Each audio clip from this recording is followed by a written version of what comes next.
बिस्मिल्लाहिर्रहमानिर्रहीम। अस्सलाम वालेकुम students, welcome to A J education channel. Student, आज हम बात करेंगे लिक्विडिटी की। लिक्विडिटी क्या होती है और बैंक में लिक्विडिटी किसको कहते हैं। तो आइए स्टार्ट करते हैं।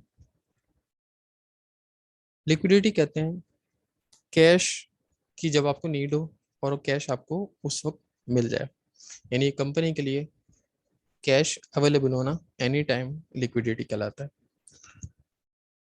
लिक्विडिटी की मीन्स क्या है कि quickly you can get your hands on your cash, जब हमें ज़रूरत पड़े तो हमारे हाथ में कैश हो। It might be emergency saving accounts or cash lying with you that you can access in case of any unforeseen happening or any financial setback। कोई भी कंपनी हो, कोई बिजनेस हो, कोई बैंक हो, वो क्या करता है अपने पास रिजर्व के तौर पे अपनी सेविंग से कुछ पैसे या किसी और फंड से कुछ पैसे बचा कर रखता है। इसको हम क्या कहते हैं, कैश बैलेंस बचा के रखता है।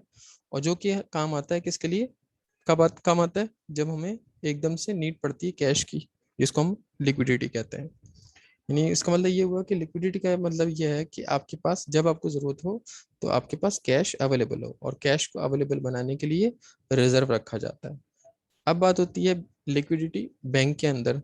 बैंक के अंदर जब हम लिक्विडिटी की बात करते हैं तो बैंक में लिक्विडिटी की प्रॉब्लम तो सबसे ज़्यादा होती है, क्योंकि उनके पास जो पैसा होता है बैंक्स के पास वो उनका अपना नहीं होता, बल्कि लोगों का डिपॉजिट कराया हुआ होता है। और वो बैंक वो सारे पैसे जो है वो इन्वेस्ट कर देता है मुख्तलिफ एक्टिविटीज़ में। जैसे कि वो लोन दे देता है, बॉन्ड्स खरीद लेता है, सिक्योरिटीज बॉन्ड्स खरीद लेता है, गवर्नमेंट के टी बिल्स वगैरह खरीद लेता है। तो ये सब में पैसे दे देता है। लेकिन कुछ पैसा बैंक अपने पास रिजर्व के तौर पर भी रखता है कि हमें अगर जो है एकदम से कैश की जरूरत पड़े तो लिक्विडिटी की सूरत में काम आ सके।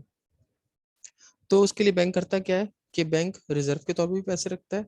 इसके अलावा बैंक जो है गवर्नमेंट बॉन्ड्स या सिक्योरिटीज टी बिल्स वगैरह कह लें, उसमें भी पैसे इन्वेस्ट करके रखता है। क्योंकि टी बिल्स में ये फायदा होता है कि टी बिल्स जब मर्जी आप उसको कैश करा सकते हैं। जैसे प्राइस बॉन्ड है आपके पास रखे हुए हैं, तो एक तरह से आपका कैश इन्वेस्ट हुआ है, उसकी प्राइस भी कम नहीं होती, और आप उसको जब आपको कैश की जरूरत हो आप उसको सेल आउट कर सकते हैं। इस पर प्रॉफिट कम होता है, लेकिन आपकी लिक्विडिटी की जो है वो जरूरत को पूरा करता है। As compared to corporation, bank need liquidity more because cash in hand in bank is in shape of deposit of depositors, and anytime any depositor withdraw money from bank, therefore liquidity in bank is more sensitive and risk weighted।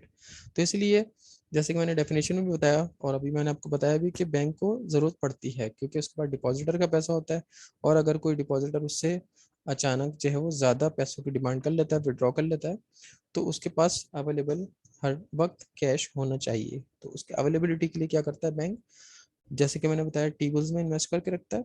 इसके अलावा जो है वो reserve के तौर पे अपने पास cash रखता है। और जो असल में रिजर्व के तौर पे जो कैश रखा जाता है तो वो या तो वो स्टेट बैंक के पास होता है, सेंट्रल बैंक के पास, और या फिर उसके जो है वो उसने टी बिल्स, ट्रेजरी बिल्स वगैरह लिए हुए होते हैं। तो इस तरह से लिक्विडिटी की प्रॉब्लम्स को वो जो है वो दूर कर सकता है।